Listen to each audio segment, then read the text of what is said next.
کعبۃ اللہ پر جب پہلی نگاہ پڑتی ہے نا تو مولانا سید عمر صاحب تو کہیں کہ اللہ مجھے صحت اور تندرستی دے. مولی منظور کی نگاہ پڑے تو مولی منظور یہ کہہ دے کہ پروردگار مجھے اتنا پیسے دے دے، پراپرٹی جائیداد دے دے. اور کسی کوئی کیا مانگتا ہے، کوئی کیا مانگتا ہے، کوئی کیا مانگتا ہے، لیکن جیسے آپ کی نگاہ پڑ گئی ایک دعا کرو گے وہ دعا قبول ہو جائے گی. صحت تندرستی دے دیں گے، قرضے میرے اتار دو انشاءاللہ اتار دیں گے، اولاد دے دو تو اولاد دے دیں گے. امام ابو حنیفہ رحمۃ اللہ علیہ سے کسی نے پوچھا کہ حضرت کعبۃ اللہ پر حج جاتے ہوئے سب سے پہلے بیت اللہ پر نگاہ پڑے تو آدمی کیا دعا کرے؟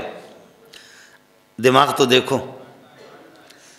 اب مولی منظور سوچتا ہے کہ میں ایک دعا تو میری قبول ہوگی تو میں دعا کروں اللہ مجھے اولاد دے دے، اور کوئی پراپرٹی، کوئی جائیداد، کوئی دولت کیا کیا مانگیں گے. لیکن ابو حنیفہ سے پوچھا کہ کیا کریں؟ فرمایا سب سے پہلے بیت اللہ پر جب نگاہ پڑے تو یہ دعا کرو کہ اے اللہ مجھے مستجاب الدعوات بناؤ کہ میری دعائیں قبول ہو جائیں. اس بندے کے دماغ کو تو دیکھو کتنا چالاک ہے.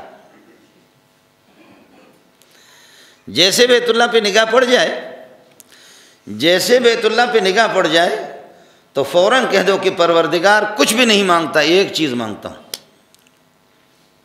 کیا مانگتے ہو جی؟ مجھے مستجاب الدعوات بناؤ، مستجاب الدعوات بناؤ کہ میری ہر دعا قبول ہو جائے.